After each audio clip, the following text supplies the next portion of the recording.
शाम भी कोई जैसे नदी लहर लहर जैसे बह रही है, कोई अनकही कोई अनसुनी बात धीमी धीमी कह रही है।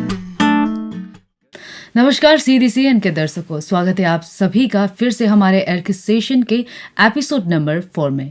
और इस बार हम लेके आए हैं बहुत ही फेमस यूट्यूबर और बहुत ही अच्छे सिंगर। साथ ही और एक स्पेशलिटी है उनका कि उनके फ़ैन फॉलोइंग में वुमेंस की सबसे ज़्यादा, बहुत ही ज़्यादा उनकी जो फॉलोइंग जितने भी है ज़्यादातर वुमेंस ही और गर्ल्स ही है।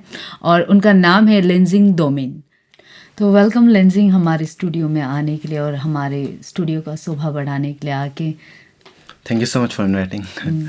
अच्छा, तो जैसे कि हम सभी को पता है कि यूट्यूब एज अ यूट्यूबर आपका फीमेल फ़ैन फॉलोइंग्स बहुत ज़्यादा है जी। तो इस पे कुछ टिप्पणी दीजिए, कुछ बोलिए अपने फ़ैन फॉलोइंग के बारे में। एक्चुअली मैं जब स्कूल में था तब बहुत ही शाई लड़का था, और यूजुअली टीचर्स का क्या होता है कि उन्हें ओवर स्मार्ट स्टूडेंट्स पसंद नहीं होते, तो मैं बहुत शाय था। तो मैं मैम लोगों का मैं फेवरेट था उस समय। बट लड़कियों में तो बिल्कुल भी फेमस नहीं था, बट मैम लोग मुझे बहुत प्यार करते थे आपको। जैसे कि आपने बोला कि स्कूल में जब आप फ़ैन फॉलोइंग का बात हो रहा था, फीमेल फ़ैन फॉलोइंग, तो स्कूल में आपका क्या था कि मैम लोग ज़्यादा पसंद करते थे। तो इसी हिसाब से मैं स्कूल के बारे में ही पूछना चाहती हूँ, आपका स्कूल का करियर कैसा था? आप बहुत अच्छे स्टूडेंट्स थे, एवरेज थे, या फिर पढ़ाई में कैसे थे? और आप स्कूल टाइम में आपको क्या लगता था कि आपको क्या बनना चाहिए? मैं टॉपर तो नहीं था, बट एवरेज से थोड़ा ऊपर था। टॉप 10 रैंक तक तो आ ही जाता था स्कूल टाइम में। तो पढ़ाई में थोड़ा बहुत ठीक ही था। और उस समय मेरा एम्बिशन ये था कि मुझे आर्मी ऑफिसर बनना है, और अभी भी यही है मेरा जी। अच्छा, आर्मी ऑफिसर, जबकि आप एक यूट्यूबर हो जी। अच्छा, आर्मी ऑफिसर, वो कहाँ से आपको इंस्पिरेशन कहाँ से आया? मेरी दीदी से। उनका नाम मेजर पोनुंग दोमिंग है। अच्छा, मेजर है वो जी, वो इंडियन आर्मी में। जी, इंडियन आर्मी में। वो अरुणाचल की फर्स्ट लेडी आर्मी ऑफिसर है। तो उनसे मैं हमेशा इंस्पायर होता हूँ उनसे। और तो उनकी वजह से मतलब आपको भी इंडियन आर्मी ज्वाइन करना है? मतलब लाइफ में मैंने जितना भी अभी तक लेडी देखा है, सबसे स्ट्रांग उन्हीं को देखा है। अच्छा। तो वो लेडियों के इतना स्ट्रांग हो सकती है, तो मैं क्यों नहीं करके, इसलिए मैं भी, मतलब वो हमेशा आपको मोटिवेट करते रहते हैं। अच्छा, तो मतलब तो फिर यूट्यूबर बनने का कहाँ से आपको वो आया, मतलब दिमाग में, या फिर किस तरह से बने? यूट्यूबर ऐसा था कि मुझे लोगों को एंटरटेन करना बहुत पसंद है। ऐसा नहीं कि मैं बहुत बड़ा व्लॉगर बनना चाहता हूँ, बहुत बड़ा यूट्यूबर बनना चाहता हूँ, ऐसा बोल के नहीं है। फिर भी ऑडियंस मुझे बहुत प्यार कर रहा है, मैं जो भी कर रहा हूँ यूट्यूब में। तो एक्चुअली मुझे लोगों को एंटरटेन करना बहुत पसंद है। अगर लोग मेरे वजह से खुश होते हैं तो मुझे अच्छा लगता है, पता नहीं क्यों, बट मुझे बहुत अच्छा लगता है। दैट्स व्हाई मैं यूट्यूब कर रहा हूँ। अच्छा। और कोई दूसरा रीजन तो नहीं। तो फिर जो सिंगिंग करियर है आपका, मतलब वो कहाँ से स्टार्ट हुआ, जबकि आप स्कूल में भी ऐसे स्कूल से ही सिंगर थे? या मैं स्कूल से तो स्कूल टाइम में जब 11 क्लास था तब से थोड़ा बहुत गाना शुरू किया था, लेकिन कभी सोचा नहीं था कि मैं एज ए सिंगर अपना नाम लेंजिंग डोमिंग को आगे ले जाऊं, ऐसा सोचा नहीं था। तो धीरे धीरे करके छोटे मोटे कॉम्पिटिशन्स वगैरह में पार्टिसिपेट किया। पेरेंट्स ने एनकरेज किया। पेरेंट्स, मुझे तो नहीं लगता था कि मैं बहुत अच्छा सिंगर हूँ, बट मेरे पेरेंट्स को लगता था, और अभी भी लगता है कि मैं बहुत अच्छा सिंगर हूँ। मतलब अरुणाचल में, इंडिया में बेस्ट सिंगर में पेरेंट्स को ऐसा लगता है। तो मैं शायद पेरेंट्स के मोटिवेशन की वजह से ही मैं आज गा रहा हूँ, और ऑडियंस के सपोर्ट की वजह से ही गा रहा हूँ। तो मतलब यूट्यूब में आपने first singing as a singer वो किया, या फिर कुछ भी, मतलब एज ए जो एंटरटेनिंग जो कंटेंट होता है उसके हिसाब से आपने स्टार्ट किया था यूट्यूब? मैंने एज एन एंटरटेनमेंट शुरू किया था, पब्लिक Q&A वीडियो, जो मैं अभी भी करता हूँ सिंगिंग के साथ साथ। तो उसी से शुरू हुआ था, और शायद मेरा कंटेंट जो सबसे यूनिक था, जैसे कि फॉर एग्जांपल व्लॉगर्स बहुत सारे हैं अरुणाचल में, बट पब्लिक Q&A वीडियो लाने वाला कोई नहीं है। तो शायद मेरा चैनल यूनिक होने की वजह से शायद चला। उसके बाद मैंने सिंगिंग का वीडियो अपलोड किया, तो वो भी चला। तो उसके लिए ऑडियंस को मैं बहुत थैंक। मतलब आपको somehow people ऐसे जानने लगी आप एक वर्सेटाइलिटी है आप में, कुछ as a entertainer, as a singer, as a, मतलब सरप्राइज करते रहे आप हमेशा एज ए यूट्यूबर ना। जब तक मैंने सिंगिंग अपलोड नहीं किया था तब तो लोगों को पता ही नहीं था कि मैं सिंगर हूँ। जैसे मैंने मेरा पहला सॉन्ग वास्ते अपलोड किया था, तब से लोगों को पता चला सिंगर भी हूँ। तो दोनों मैंने सुना है कि वास्ते सॉन्ग जो कि आप कोई को सिंगर के साथ गाए हो, तो आप सुना सकते हो उसको हमारे दर्शक के लिए? जी, ऑब्वियसली।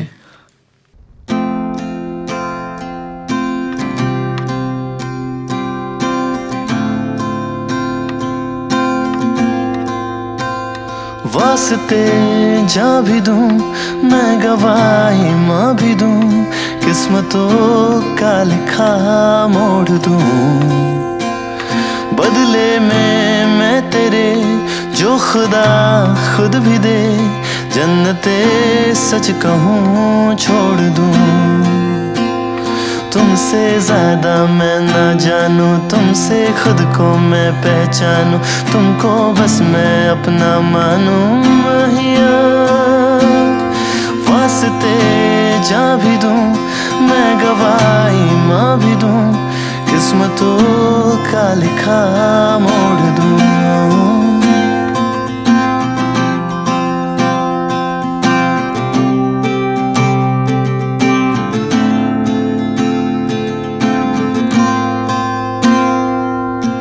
तेरे अलावा कोई भी ख्वाहिश नहीं है बाकी दिल में, कदम उठाऊं जहां भी जाऊं तुझी से जाऊं मिलने।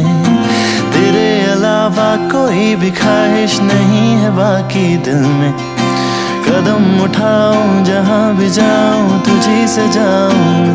तेरे लिए मेरा सफर, तेरे बिना मैं जाऊं किधर।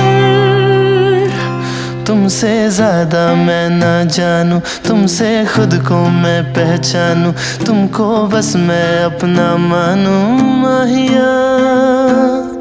वास्ते जा भी दूं, मैं गवाही माँ भी दूं, किस्मतों का लिखा मोड़ दूं। बदले में मैं तेरे जो खुदा खुद भी दे, जन्नते सच कहूँ छोड़ दूं। तू ही है सवेरा मेरा, तू ही किनारा मेरा, तुझी से होता शुरू खुदा का जरिया मेरा, तुझी से होता शुरू ये मेरा कारवां, तुझी पे जाके खत्म ये मेरा सारा जहां। वास्ते जा भी दूं, मैं गवाही माँ भी दूं, किस्मतों का लिखा मोड़ दूं। Thank you.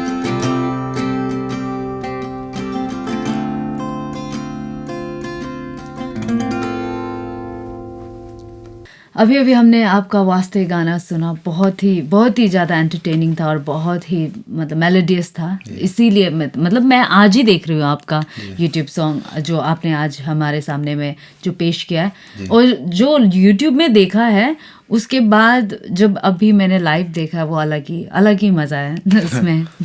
तो अब मैं आपसे पूछना चाहिए, ये तो आपका करियर का हुआ, कैसा हुआ आपका फ्यूचरिस्टिक जो था, ये सब तो एक अलग बात हो गया। मैं सोचती हूँ कि जहाँ तक मेरा एक्सपीरियंस है या फिर जिनसे भी हमने बात किया, तो कभी ना कभी लोगों की लाइफ में ऐसा होता है कि स्ट्रगल टाइम एक होता है, कभी कभी आप डिस्करेज डिमोटिवेट होके बैठे होते हैं। ऐसा कभी ज़िंदगी में हुआ जो कोई भी करियर, पढ़ाई कभी भी? पढ़ाई को लेके तो मतलब ये है कि अभी भी चल ही रहा है, मतलब पढ़ाई मतलब आपने कब तक कहाँ तक पढ़ाई किया? मैंने स्कूलिंग मैंने जब बचपन से डिटेल्स में जाऊंगा तो बचपन में मैंने क्लास 5 तक डोनी पोलो विद्या निकेतन पासीघाट में पढ़ा हूँ। जी। उसके बाद फिर 6 से लेके 8 तक सियांग मॉडल स्कूल पासीघाट। अच्छा। फिर क्लास 9-10 पुणे में पढ़ा। अच्छा। फिर 11-12 डेयरिंग स्कूल पासीघाट में पढ़ा। अच्छा। उसके बाद ग्रेजुएशन मैंने JNC से किया। उसके बाद मास्टर्स पॉलिटिकल साइंस में किया और अभी रिसेंटली मैंने B.Ed कंप्लीट किया। मतलब आपने बहुत सारा डिग्री और बहुत सारा मतलब बहुत सा आपका पढ़ाई, मतलब आपने बोला कि आप एवरेज से थोड़ा ठीक थे, लेकिन आपने पढ़ाई पूरा कंप्लीट कर लिया, अपना पैकेज, मतलब अपना एजुकेशन को कभी भी as a entertainer, as a youtuber आपने कभी पीछे नहीं रखा? नहीं, बिल्कुल भी नहीं। पीछे नहीं रखा। तो मतलब कभी ऐसा हुआ आपके लाइफ में जो स्ट्रगलिंग पार्ट जो मैंने बोला? जी, स्ट्रगलिंग तो वैसे तो अभी मैं फिलहाल तो मैं जॉब के लिए स्ट्रगल कर रहा हूँ एक, बट सिंगिंग की अगर बात की जाए तो सिंगिंग में हमेशा स्ट्रगल फेस करना पड़ता है। किस तरह का? अरुणाचल में तो वैसे भी मोस्टली सिंगर्स लोग को ज़्यादा ही स्ट्रगल करना पड़ता है। आपको क्या लगता है, क्या वजह है इस चीज़ का? एक्चुअली मेन प्रॉब्लम ये है कि हमारा एक कॉमन डायलेक्ट नहीं है, हमारा अरुणाचल का एक कॉमन लैंग्वेज नहीं है ना, तो उसकी वजह से मेरा ख्याल से शायद प्रॉब्लम हो रहा है। मतलब ज्यादा डाइवर्सिटी होने के बावजूद की वजह से भी इस तरह का फेस करना पड़ता है। जी जी, मतलब हम अरुणाचली होते हुए भी हमें हिंदी सॉन्ग गाना पड़ रहा है या फिर अपना लैंग्वेज का गाना पड़ रहा है। अगर मैं हिंदी सॉन्ग गाऊंगा तो सब समझेंगे, मगर ये अपना ही डायलेक्ट का या फिर किसी मतलब जैसे कि आप आदि हो, निशी कम्युनिटी में जाके अगर आपने गा लिया तो मतलब कोई गाना गा दिया, अगर आपको कभी गाने के लिए भी कह दिया, आपने आदि गाना गा दिया तो मतलब मुश्किल हो जाएगा उन्हें समझने के लिए मुश्किल हो जाएगा। फिर मैंने हिंदी गाया तो फिर उसमें अरुणाचली होने का कुछ फ्लेवर ही नहीं है। तो इसलिए मैं सोचता हूँ कि अगर हमारा एक कॉमन डायलेक्ट होता तो आज मैं जिस लेवल पे हूँ उससे थोड़ा ऊपर होता, मुझे ऐसा लगता है। और स्ट्रगल बोला जाए तो जैसे कि सिंगिंग के टाइम में होता है, मैंने अक्सर देखा है बड़े बड़े इवेंट्स में, कहीं भी हो, वो चाहे ईटानगर में हो, पासीघाट में हो, कहीं भी हो, जो कमिटी लोग होते हैं वो लोग क्या करते हैं, बाहर से सिंगर्स बुलाते हैं, उन्हें 5 लाख 10 लाख देते हैं। बट जो हम अपने ही सिंगर जो अपने लोकल सिंगर्स को है उन्हें बहुत कम पैसे देते हैं, मतलब उनका आधा का आधा भी नहीं देते। तो उस वजह से हम डिमोटिवेट हो जाते हैं। वो एक बहुत बड़ा रीजन है। और नॉट ओनली मनी का सिर्फ बात नहीं है, इसमें मोटिवेशन का भी बात है। वो मनी बोल के मतलब पैसा हमें चाहिए ऐसा नहीं है, वो मोटिवेशन का बात है। एक हम होता है ना, हम कंपेयर करने लग जाते हैं। उनको अगर इतना दे सकते हैं तो हम लोकल को उनका आधा का आधा तो एटलीस्ट मिलना चाहिए, मतलब एटलीस्ट वो चीज मेंटेलिटी में रहता है, 1/4 तो एटलीस्ट। लेकिन ऐसा कुछ भी नहीं होता है यहाँ पे ऐसा कुछ भी नहीं होता है। और जैसे कि रियलिटी शोज का अगर मैं बात करूँ, यहाँ पे मोस्टली रियलिटी शोज में मैंने सुना है कि बहुत सारे स्कैम ऐसे हो रहे हैं कि सिंगर्स लोग को आइए कीजिए, मतलब गाना गाइए, डांस कीजिए कह के कहते हैं, लेकिन प्राइस मनी जो होता है वो बहुत कम मिल रहा है या फिर मिल भी नहीं रहा है, ठगी फ्रॉड हो रहा है। यहाँ पे बहुत कुछ सुना है मैंने इस बार। इस पे क्या कहना है आपको, क्या ये सही लगता है आपको? एक्चुअली ये तो बिल्कुल भी सही नहीं है। जब वो लोग पोस्टरिंग करते हैं, वो लोग प्राइस को लिखते हैं, क्लियरली मेंशन करते हैं कि फर्स्ट प्राइस 3 लाख होगा, 5 लाख होगा, तो वो बाद में क्या करते हैं कि मैंने भी देखा हुआ है ये, मतलब ऐसा तो मतलब ये सही है, ये जो सही मैंने है, सुना है, ये बिल्कुल सही है। आपने जो सुना है वो बिल्कुल सही है। एक्चुअली क्या होता है कि लोग प्रॉमिस करते हैं कि विनर को 5 लाख देंगे, बट वो देते नहीं। वो देते हैं तो 3 लाख या फिर 4 लाख, मतलब 1-2 लाख काट देते हैं उसमें से। तो मेरे ख्याल से वो ठीक नहीं, वो एक मिसलीडिंग है, वो धोखा है सबके लिए, कहीं ना कहीं जी, कहीं ना कहीं धोखा है। पोस्टरिंग कर लिया तो इट्स काइंड ऑफ ऑफिशियल हो गया, कमिटमेंट दे दिया उन लोगों ने, वो तो अग्रीमेंट हो गया। अगर वो सिंगर अगर लड़ा जाना चाहे तो अगर वो लड़ सकता है, अगर कानूनी तौर पे भी लड़ सकता है, अगर इस तरह से किया जाए तो जी ये अलग बात है। तो मतलब आपके लाइफ में स्ट्रगल तो हाँ चलो आप कर ही रहे हो कहीं ना कहीं से, है ना, हर कोई करता है अपने लाइफ में। कोई ऐसा कोई मोड आया जहाँ पे मतलब बहुत ज़्यादा आप वो हो गए थे, कभी निराश हो गए थे, या ये सब फालतू है कुछ नहीं करना, या फिर कुछ भी इस तरह का कुछ था लाइफ में हुआ है? जी, उसी मामले में मैं सभी ऑडियंस लोगों को बताना चाहूँगा कि देखिए प्रॉब्लम हर किसी के लाइफ में आता है। प्रॉब्लम हर किसी, मेरे लाइफ में भी आया, आपके लाइफ में भी आया, और जो यहाँ पे भैया लोग रिकॉर्ड कर रहे हैं उनके लाइफ में भी आया।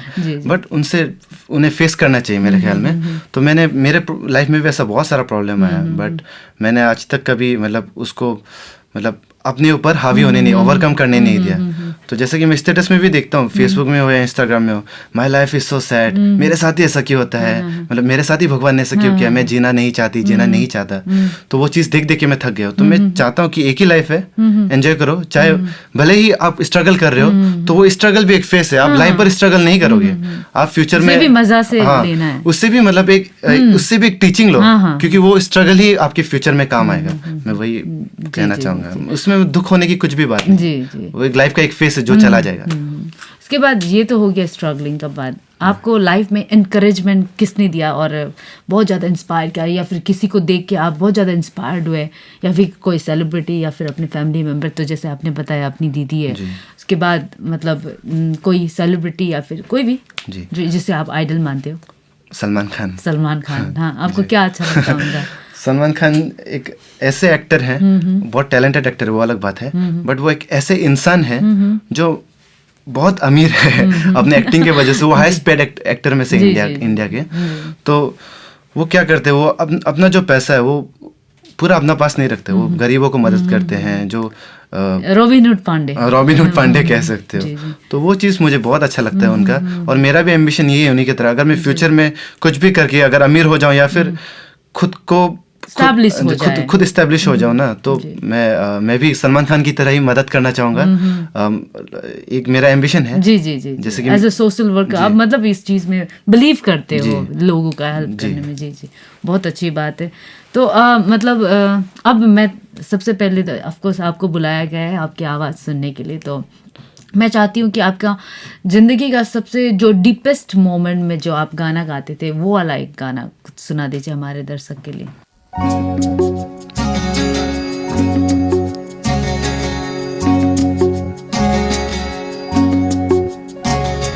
फूलों के रंग से, दिल की कलम से तुझको लिखी रोज पाती, कैसे बताऊं किस किस तरह से पल पल मुझे तू सताती। तेरे ही सपने लेकर के सोया, तेरी ही यादों में जागा, तेरे ख्यालों में उलझा रहा यूं जैसे कि माला में धागा। हाँ, बादल बिजली चंदन पानी जैसा अपना प्यार लेना होगा जन्म हमें कई कई बार। हाँ, इतना मधुर तेरा मेरा प्यार लेना होगा जन्म हमें कई कई बार।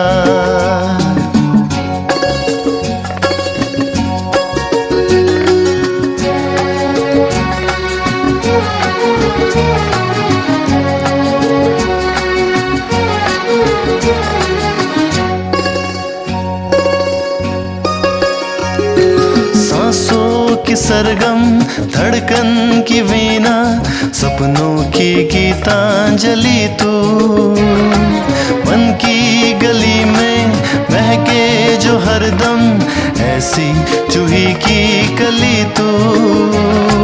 छोटा सफर हो, लंबा सफर हो, सूनी डगर हो या मेला, या तू आए मन हो जाए भीड़ के बीच अकेला। हाँ, बादल बिजली चंदन पानी जैसा अपना प्यार लेना होगा जन्म हमें कई कई बार। हाँ, इतना मधुर तेरा मेरा प्यार लेना होगा जन्म हमें कई कई बार।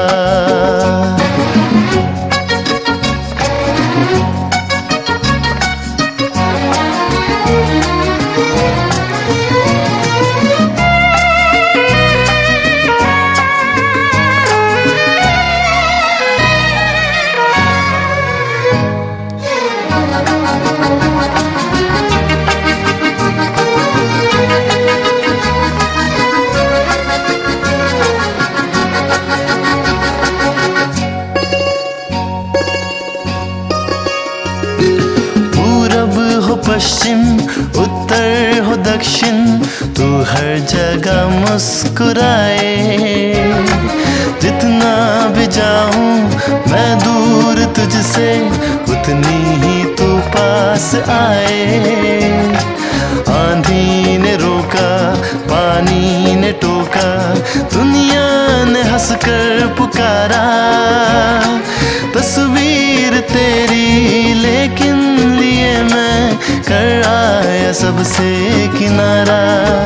हाँ, बादल बिजली चंदन पानी जैसा अपना प्यार लेना होगा जन्म हमें कई कई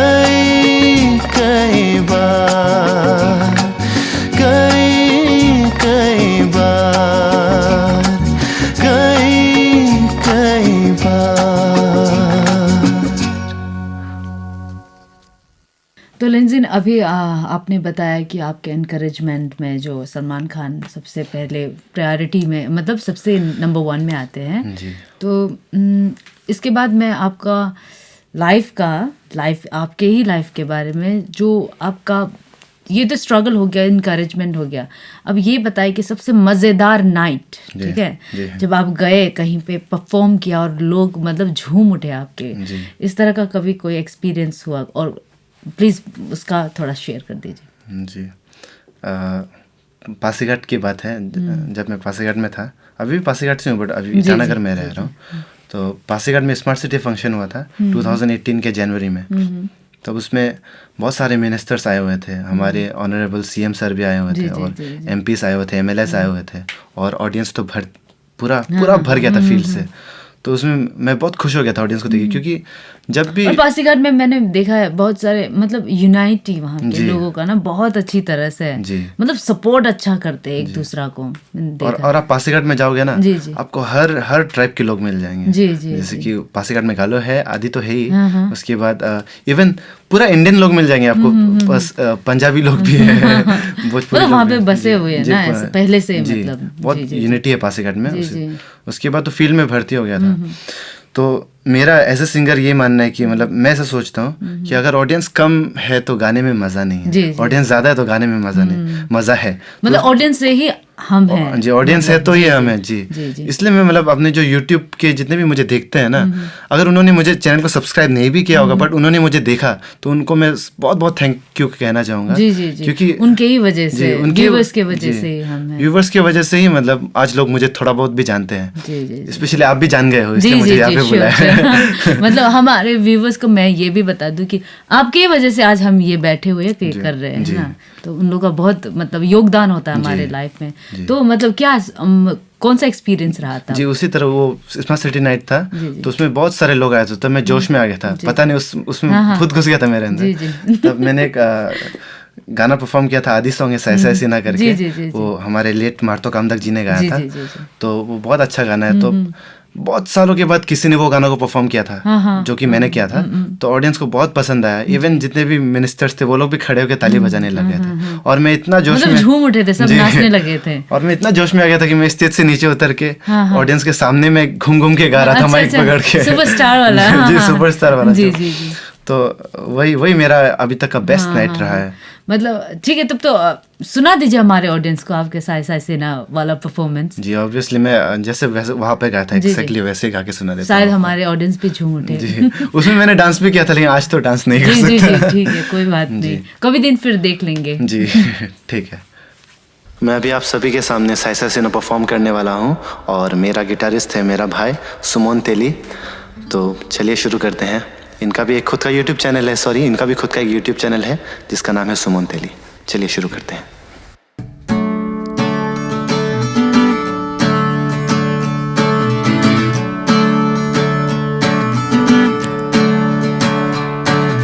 Sai sai sina kasi potola kankenam kesanom longe konam. Sai sai sina kasi potola kankenam kesanom longe konam. Lupo ketopaya mama meloya gai gai lupa lo apa kinama. Lupo ketopaya mama meloya gai gai lupa lo apa kinama. Sai sai sina kasi potola kankenam kesanom longe konam.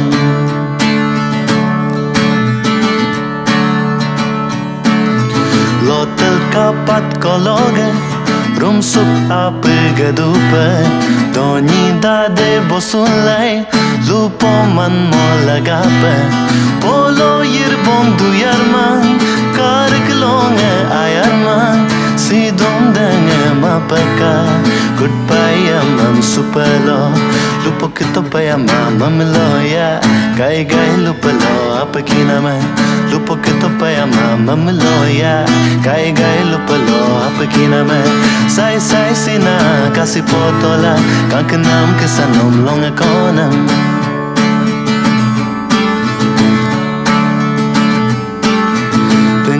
Mapa apodam tu pot nyinken mae lupo dade mamelo irgang apa pamae lupo de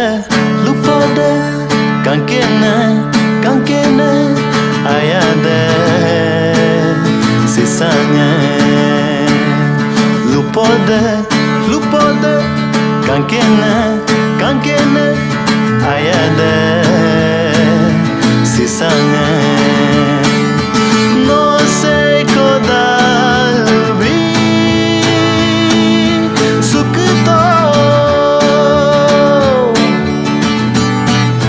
pasi koya padam koya galon koya minyan koya bori koya bokar koya karko koya simon koya pangi koya milan koya kankene tayen ma parok padakan sukto dagbato kabang dakurto campo tumregerego campoyado dakurto campo dagbato kabang nok sondorong elbe lupok to paya mama mloya gai lupalo apkina me lupok to paya mama mloya gai lupalo apkina me sai sina kasipotola kankenam kesanom long ekonam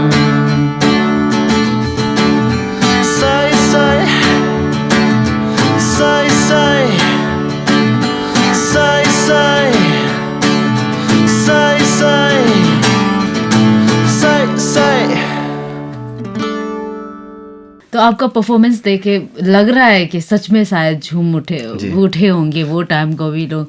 तो इसी के साथ मैं और एक गाना आपसे हमारे लोकल पीपल शायद ज़्यादा पसंद करेंगे, तो कोई एक गाना सुना सकेंगे, मतलब कोई भी लोकल सॉन्ग? जी, फिर तो मैं एक मेरा खुद का गाना है। जी, आपने कंपोज किया? नहीं, मैंने कंपोज तो वो मेरे काके मतलब मामा, मेरे मामा जी श्री तायम दे ने किया है। और लिरिसिस्ट है डॉक्टर गिंदू बोरांग, जो प्रिंसिपल है कॉलेज में, उन्होंने लिखा और कंपोज किया और गाया मैंने था। तो हाँ, प्लीज हमारे ऑडियंस को सुना दीजिए। उस गाने को सुनाना चाहूँगा। गाने का नाम है मुँह में सुमा पका। इसका मतलब भी बता दीजिए। मुँह में सुमा पका का मतलब है नेवर गिव अप। ओके जी।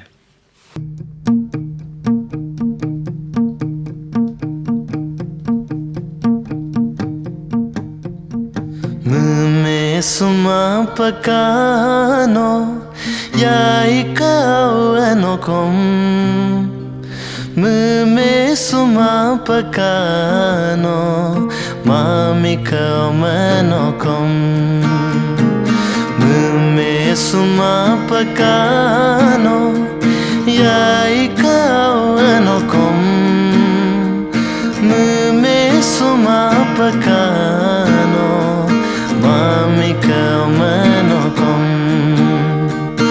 olik tungalam nong nasudop olik tungalagam nong itasudop olik tungamigam no kasunadop olik tunyorungam no tatsunadop olik tungapyam no menkorsudop olik tungpinyam no kenkorsudop me suma pakano benaruna miram baya pamangai doni polo open mere ya pamangai ipatatang na bolo ibang sudo papatatang na bolo pabang sudo ipatatang na bolo ibang sudo papatatang na bolo pabang sudo me suma pakano ya ikaw kom me suma pakano mami ka kom me suma pakano ya ikaw kom me suma pakano mami ka kom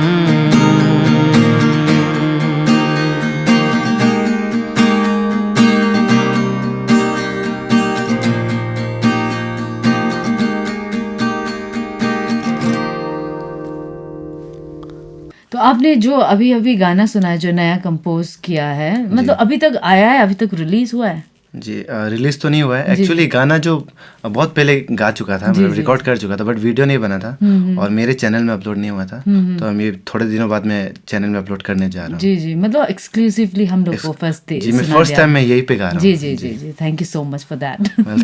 और जैसे कि आपने future में आपने बोला कि as an army officer you want to be like you know like this sister, हाँ, serve your country ना। तो उस हिसाब से आप मतलब ये तो आपका फ्यूचर एम्बिशन हो गया। हॉबीज क्या है, क्या करना चाहते हो जिससे मतलब आपको भी सुकून मिले, या फिर किस तरह का आप लाइफ जीना चाहते हो? जी सोशली अगर बोला जाए तो हम इंसान तो इंटेलिजेंट इनफ होता है कि वो खुद को देख सके या फिर खुद का दुख दर्द किसी और में बांट सके। But as a human being हमें जानवरों का ख्याल रखना चाहिए। तो मेरा एम्बिशन यही है कि जितने भी स्ट्रे डॉग्स घूमते हैं, चाहे वो हमारे टाउन में हो, कहीं भी किसी के भी टाउन में हो, जहाँ तक मेरा रीच होगा मैं वहाँ जाऊँगा और स्ट्रे डॉग्स लोग को रेस्क्यू करके उन्हें एक शेल्टर प्रोवाइड करना चाहता हूँ मैं, और उन्हें पालूंगा। उसके बाद जो इंटरेस्टेड होंगे उसे अडॉप्ट कर सकते हैं। तो मेरा एम्बिशन वही है कि जो स्ट्रे डॉग्स हैं वो ऐसे ही रास्ते में नहीं घूमना चाहिए और रास्ते में घूम के नहीं मरना चाहिए। मतलब आपका बोलने का मतलब ये है कि मतलब ना कि खरीदो या ना कि खरीदो या अडॉप्ट करो, उससे अच्छा पालो। जी मैं वही उसी से रिलेटेड में और कुछ बताना चाहूंगा। लोगों को लगता है कि मतलब ब्रीड डॉग है, मतलब मैं एनिमल लवर हूँ तो मैं एक ब्रीड डॉग पालूंगा। तो वो एनिमल लवर नहीं है। अगर आप सच में एनिमल लवर हो तो आप एक स्ट्रे डॉग उठा लो, स्ट्रे डॉग उठा के उनको उसका जिंदगी सवार हो तो ऑब्वियसली एक लाइफ तो बच जाएगा। ब्रीड डॉग को तो अडॉप्ट करने वाले हजारों है ना, तो उससे अच्छा ब्रीड डॉग को अडॉप्ट करने से अच्छा आप अगर सच में भी एनिमल लवर हो तो स्ट्रे डॉग को उठा लो। मैं तो यही कहना चाहूंगा। और स्ट्रे डॉग ही नहीं, जितने भी स्ट्रे जैसे कि एनिमल्स है वगैरह, जैसे कि बिल्लियां वगैरह है, जिनका हेल्प कर सकते जी, जिनका हेल्प कर सको आप करो। मैं तो वही कहना चाहूंगा। जी मतलब आप फ्यूचर में जाके आप एक एज ए एनिमल लवर आप इस तरह का चीज जरूर करना चाहोगे अगर आप स्टैब्लिश हुए तो। जी और जो लोग शौक के लिए एनिमल्स पालते हैं, जैसे कि हो गया एक्वेरियम में मछली रखना, उसके बाद फिर चिड़िया पिंजरा के अंदर रखना, तो वो चीज़ मत करिए। मेरा मानना ये है कि क्योंकि अगर वो चिड़िया लाइफ पर पिंजरा के अंदर रहेगा ना तो उसका लाइफ तो वैसे ही खत्म है, क्योंकि वो उड़ने के लिए बना है। उड़ने के लिए बना है। अगर हमें भी कोई कैद कर देगा तो हमें कैसा लगेगा। तो मैं वही कहना चाहूँगा। मतलब आप बहुत बेसिकली आप एनिमल लवर हो, बहुत ज़्यादा प्यार करते हो।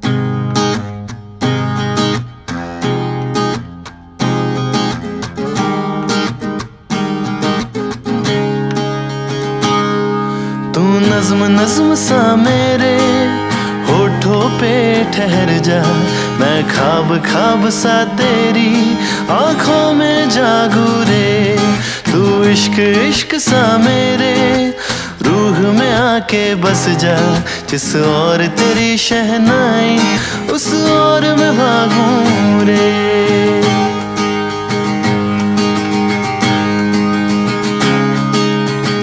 हाथ थाम ले पिया, करते हैं वादा, अब से तू आरज़ू, तू ही है इरादा। मेरा नाम ले पिया, मैं तेरी रुबाई, तेरे ही तो पीछे पीछे बरसात आई। तू इत्र सा मेरे सांसों में बिखर जा, मैं फकीर तेरी कुर्बत का, तुझसे तू मांगू रे। तू नज़्म सा मेरे सांसों पे ठहर जा, मैं ख्वाब सा तेरी आँखों में जागू रे।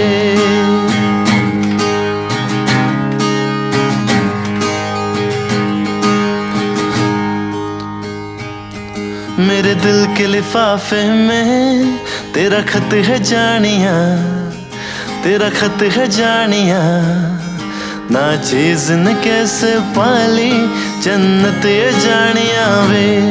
मेरे दिल के लिफाफे में तेरा खत है जानिया, तेरा खत है जानिया। ना चीज न कैसे पाली किस्मत ये जानिया वे।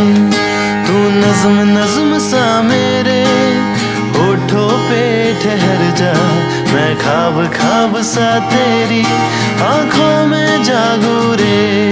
तू इश्क इश्क सा मेरे रूह में आके बस जा, जिस और तेरी शहनाई उस और मैं भागूं रे।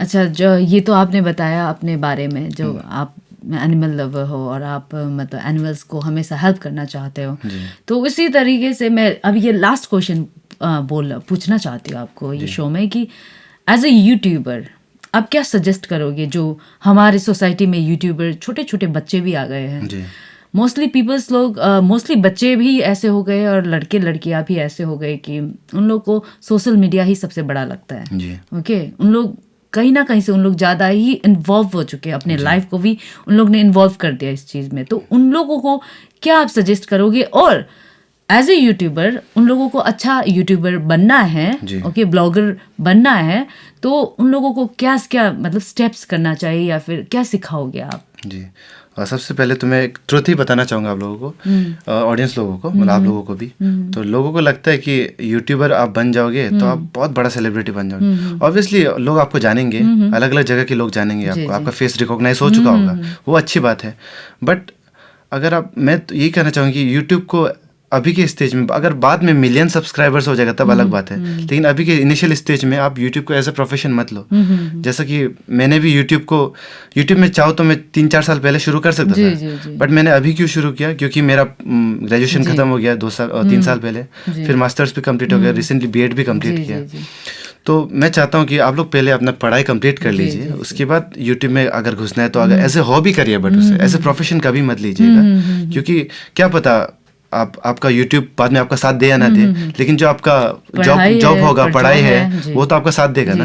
तो मैं वही चाहूँगा कि यूट्यूब को एज ए प्रोफेशन मत लीजिए, एज ए हॉबी लीजिए, और ऐसे अगर आप हॉबी लोगे तो आप एक दिन जरूर उसमें भी सक्सेस होगे। जी। और मतलब जैसे कि आजकल बहुत सारे यूट्यूबर्स आ गए हैं, तो मतलब as a very good youtuber आप, तो आप क्या सजेस्ट करोगे कि क्या क्या करना चाहिए, मतलब ग्रो करने ग्रो करने के लिए? उसमें ग्रो करने के लिए तो मैं यही बताना चाहूँगा कि लोग सोचते हैं कि यूट्यूब में ऐड आ रहा है तो पैसा आ रहा है, जैसे कि मेरे वीडियोस में ऐड आता है तो उन लोगों को लगता है कि मेरे पैसा आ रहा है। ऑब्वियसली पैसा आ रहा है, लेकिन बहुत कम आता है वो पैसा।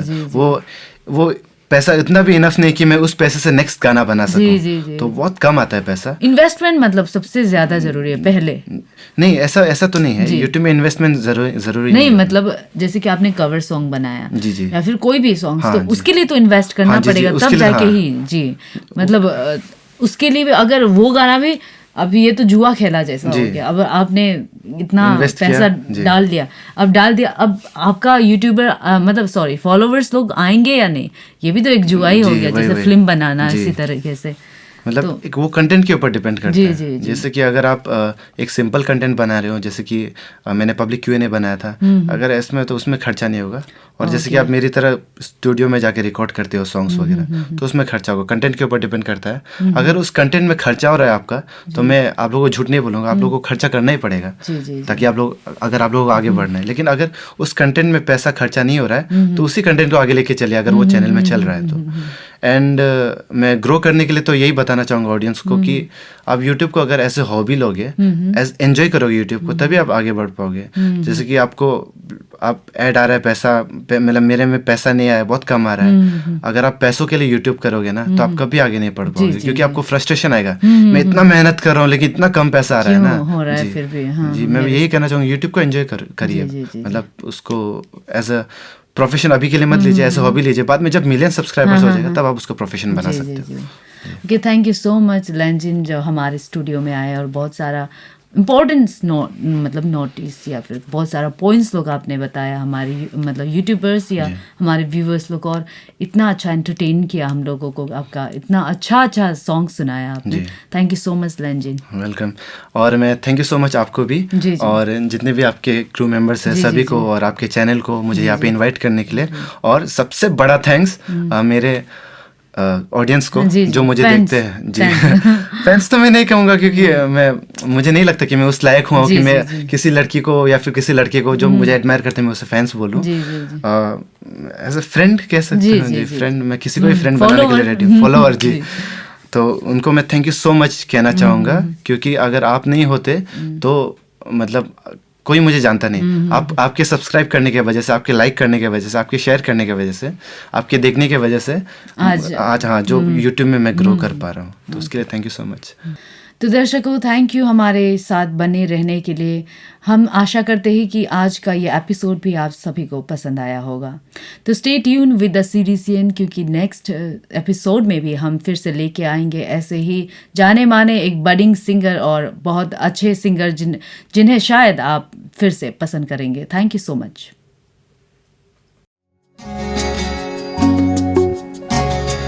फूलों के रंग से, दिल की कलम से तुझको लिखी रोज पाती, कैसे बताऊं किस किस तरह से पल पल मुझे तू सताती।